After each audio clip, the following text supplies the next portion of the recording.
উমর রাদিয়াল্লাহু আনহুর মতো মানুষ দাঁড়িয়ে খুতবা দিচ্ছেন, একজন মিম্বরের সামনে থেকে বলে বসলেন যে আপনার গায়ে দুইটা জামা কেন, আমাদের গায়ে একটা জামা। আপনি আগে অ্যান্সার দেন, জবাব দেন যে আপনার গায়ে দুইটা জামা কিভাবে আসলো, তারপরে খুতবা শুরু করেন, তারপরে খুতবা শুনবো। এইরকম কি আমাদের রাষ্ট্রের মধ্যে সম্ভব? গণতন্ত্র যদি বলতে চান তাহলে ওমর রাদিয়াল্লাহু আনহুর এই স্টেটমেন্ট শুনেন। তিনি বলেছিলেন যে ইরাকের ফোরাত নদীর তীরেও যদি কোনো ছাগলের বাচ্চা যদি না খেয়ে মারা যায়, আমি ওমর ভয় করি যে আল্লাহ পাক কিয়ামতের দিন আমাকে জবাবদিহি করান। তাহলে কোনটাকে আপনি গণতন্ত্র বলছেন, কোনটাকে ইনসাফ বলছেন? পৃথিবীর কোন অমুসলিম পর্যন্ত অস্বীকার করতে পারবে না উমর রাদিয়াল্লাহু আনহুর 10 বছরের খেলাফত ছিল বিশ্বের শ্রেষ্ঠ শাসন ব্যবস্থার একটা। কেউ অস্বীকার করতে পারবে? তারপরেও সেটা আমরা মানছি, খাতা কলমে লিখছি, পরীক্ষা পাশের জন্য লিখছি, বাস্তবে কোনো ইমপ্লিমেন্ট নাই। ইমপ্লিমেন্টের প্রশ্ন আসলেই ভয় দেখানো হয়, আরে আমেরিকা তেরে আসবে, আরে ইসরায়েল কি বলবে, ভারত আমাদের উপর খেপে যাবে। আমাদের সাথে আল্লাহ আছেন, আমাদের সাথে রাসূলের সুন্নাহ আছে, আর আমরা তো জীবন দেওয়ার জন্যই জন্ম নিয়েছি। আমরা তো একটা শাহাদাতের জন্য সারা দিন রাত দোয়া করতে থাকি আল্লাহর কাছে। তাহলে কাকে ভয় পাচ্ছি আমরা? আর যাদের সাথে আল্লাহ থাকে তাদেরকে কোনো শক্তি কি পরাজিত করতে পারে? ওই রোমানদেরকে মুসলিমরা রাসূল সাল্লাল্লাহু আলাইহি ওয়াসাল্লামের যুগের পরে পরাজিত করে নাই? মুতার যুদ্ধে, ইয়ারমুকের যুদ্ধে ওই পারস্যের সম্প্রদায়কে খালিদ বিন ওয়ালিদ রাদিয়াল্লাহু আনহু, সাদ ইবনে আবি ওয়াক্কাস তারা পরাজিত করেন নাই? তাহলে কাদেরকে ভয় করি আমরা? এই মুশরিকদের কথা বলছেন? ওই দালালরা ছাড়া, তাদের অভ্যন্তরীণ দালালরা ছাড়া তারা আমাদের কিছুই করতে পারবে না। অভ্যন্তরীণ দালালরা ছাড়া তারা আমাদের কিছুই করতে পারবে না। আমাদের দুশ্চিন্তার জায়গা কাফেরদের না, আমাদের দুশ্চিন্তার জায়গা হচ্ছে মুনাফিকরা। আমাদের দুশ্চিন্তার জায়গা কুফাররা নয়, বরং আমাদের দুশ্চিন্তার জায়গা কোনটা? মুনাফিকরা। এই মুনাফিক মুক্ত, দালাল মুক্ত সমাজটা গড়েন, দেখবেন যে ইসলামী শরিয়া অর্ধেক কায়েম হয়ে গেছে ইনশাআল্লাহ। কিন্তু এটাও তো আমরা ব্যর্থ হলাম। এখন পর্যন্ত দেখছি যে সব জায়গায় তারা ঘুরে বেড়াচ্ছে, তাই না? সবার আগে উচিত ছিল এই কিসাসগুলো বাস্তবায়ন করা। তো কিসাস শব্দই তো মানুষ শুনে নাই, বুঝে না, জানে না।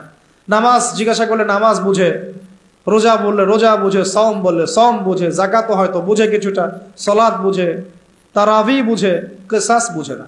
কিসাস মানে মুগ্ধকে যে হত্যা করেছে তাকেও হত্যা করতে হবে, নাম কিসাস। এই ভাষায় কথা বলা দরকার ছিল আমাদের। খুনের বিচার এইসব শব্দ বাদ দেন, শব্দগত বিপ্লবের দরকার, শব্দগত বিপ্লবের দরকার আছে, ভাষাগত আদর্শের বিপ্লবের দরকার আছে। ওরা একটা শব্দ বলবে, আমাদেরকে কাউন্টার শব্দ বলতে হবে। ওরা যদি বলে আমরা ধর্মান্ধ, আমাদেরকে বলতে হবে এরা হচ্ছে সেকুলার অন্ধ, এরা নাস্তিক অন্ধ, এরা বামান্ধ। ওরা যদি আমাদেরকে মৌলবাদী বলে, আমরা ওদেরকে কাউন্টার শব্দ প্রয়োগ করব। ওরা আমাদেরকে বলে কি বলে, আর কি কি শব্দ বলে বলেন? হ্যাঁ, জঙ্গি টঙ্গি বলে, আমরা বলবো এরা দালাল। এরা কি? এরা দালাল। ওরা যদি কাউকে জঙ্গি বলে, আমরা বলবো সে মুজাহিদ। সে কি? মুজাহিদ। ওরা যদি বলে ইসলামী আইন সেগুলো শেখেলে, আমরা বলবো ইসলাম চির আধুনিক, ইসলাম চির আধুনিক।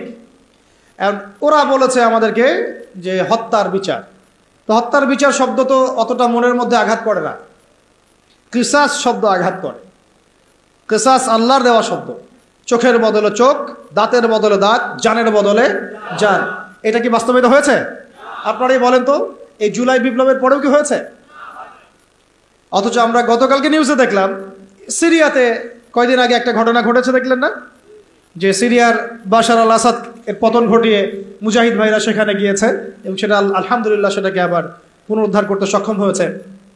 এই 24 দিনের মধ্যে তারা ওদের 36টা বড় বড় যারা জালেম ছিল ওদের বিচার করা শেষ ওদের। আর আমার দেশে কত বছর লাগতে পারে এগুলো করতে? এই যে জিনিসগুলো কেন হচ্ছে না, কেন হবে না? কারণ আমরা ইসলামী শরিয়া বা ইসলামী আইনটাকে বাস্তবায়ন করতে পারি নাই। ইসলামী শরিয়া আইন থাকলে এটা ইনস্ট্যান্ট ব্যাপার ছিল, ইনস্ট্যান্ট, দেন অ্যান্ড দেন কেসাস।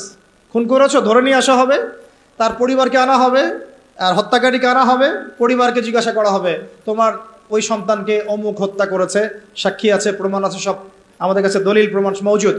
তুমি কি তাকে মাফ করতে চাও? তুমি কি তাকে মাফ করে মুক্তিপণ নিতে চাও, না তার কেসাস চাও? দুটো অপশন দেওয়া হবে। যদি পরিবার বলে যে আমি মুক্তিপণ চাই, আমাকে 100 উটের মূল্য দিলে হবে বা এটা, তাহলে ওই ব্যক্তির বেঁচে থাকার সুযোগ আছে, ও ছাড়া পেয়ে গেল। যে খুন করেছে সে মাফ পেয়ে গেল, কারণ পরিবার তাকে মাফ করে দিয়েছে। অনেক ঘটনা এমনও ঘটেছে যে হ্যাঁ আমি তাকে মাফ করব যদি সে কোরআনে হাফেজ হয়, তাহলে জেলখানায় গিয়েছে, পুরো কোরআন হিফজ করেছে, তারপর সে ছাড়া পেয়েছে, এমন ঘটনা ঘটেছে ইসলামী শরিয়ার মধ্যে। আর যদি সে বলে না আমি আমার ছেলের বিচার চাই, কেসাস চাই, যেভাবে আমার ছেলেকে হত্যা করা হয়েছে ঠিক সেইভাবে আমি তার কেসাস চাই, ওইভাবেই ইসলামী আদালত তার কেসাস বাস্তবায়ন করবে। একেবারে কোর্ট মার্শাল শেষ, এত সময় লাগে না।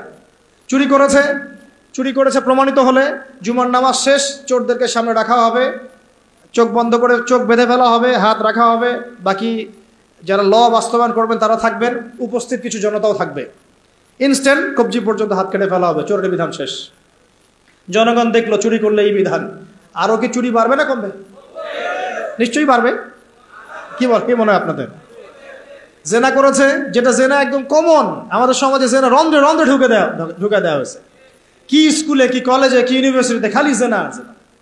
এটার শাস্তি 100 বেত্রাঘাত, তাও জনসমক্ষে। প্রমাণিত হয় অবিবাহিত 100 বেত্রাঘাত জনসমক্ষে। আর যদি বিবাহিত হয়, এই যে পরকিয়া, দেবর ভাবি শালী চলতেছে না, এগুলা কম না বেশি বলেন? প্রচুর প্রচুর, আশঙ্কাজনক। এগুলোর বিচার হচ্ছে কোমর পর্যন্ত মাটিতে পুঁতে রজম করা, পাথর নিক্ষেপ করে হত্যা করা। আল্লাহ নবী সাল্লাল্লাহু আলাইহি ওয়াসাল্লাম নিজে এগুলো করেছেন, নিজে। তো এই সুন্নাহগুলো কোথায়? জাদুঘরে থাকবে? যদি ইসলামী রাষ্ট্র ব্যবস্থায় শরিয়া পর্যন্ত আমরা যেতে না পারি, এগুলোর বাস্তবায়ন কখনোই হবে না, কখনোই হবে না। এগুলো কোরআনেই থাকবে, হাদিসেই থাকবে, পাতার মধ্যে পড়েই থাকবে, আমরা বাস্তবায়ন করতে পারবো না। আর বাস্তবায়িত না হলে সমাজ কখনোই পাপমুক্ত এবং জুলুম মুক্ত হবে না কখনো।